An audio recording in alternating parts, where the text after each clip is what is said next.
سے حملہ کیا، ایک نے میسرہ سے حملہ کیا، قلب لشکر پر پہنچ گئے، عمر سعد کے خیمے تک پہنچ گئے، وہ بھاگ گیا، معلوم بھاگ گیا، دیکھا کہ بچے ایک مطلب فوج کو للکارا، اب ساری فوج دو ننھے بچوں پر ٹوٹ پڑی، لیکن کمال یہ ہے میرے کرار کے نواسوں کا اور جعفر طیار کے پوتوں کا، لڑتے لڑتے فرات تک پہنچ گئے،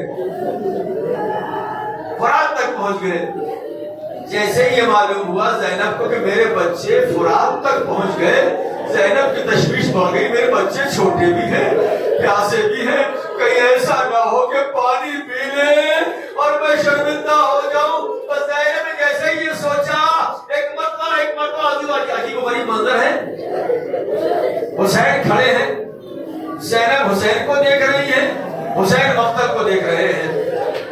جب تک حسین خوش تھا زینب غمزدہ تھی۔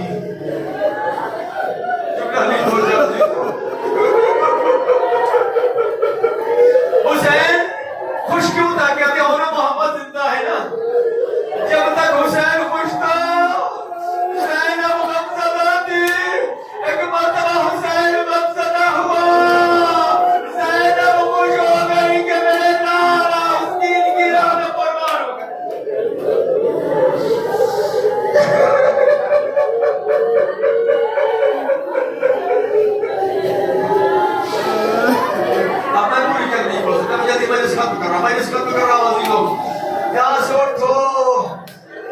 آواز اس طریقے سے نکلنا چاہیے کہ ہاں تمہاری آواز جنت البقیع تک پہنچ جائے، شہزادی زینب کے روضے تک پہنچ جائے۔ یہ میرے باپ مارے اور محمد کے ماتم کرنے والے ہیں، رونے والے ہیں عزیزوں۔ لو اور محمد کربلا میں مقتل میں گر گئے۔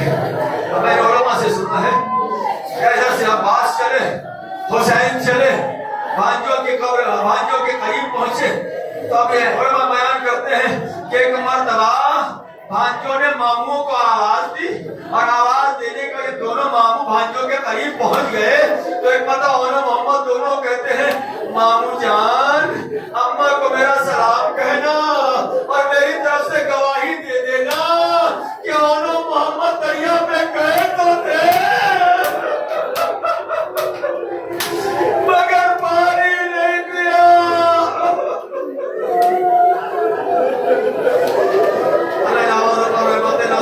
آگے کی منزل نہیں پڑھا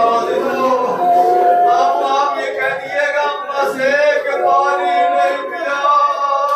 ارے حسین شہید کو اکیلے لے کے آئے مگر اولا محمد کو ایک ایک کو حسین نے اٹھایا، ایک کو عباس نے اٹھایا، یہ خیمے میں لے کے آئے۔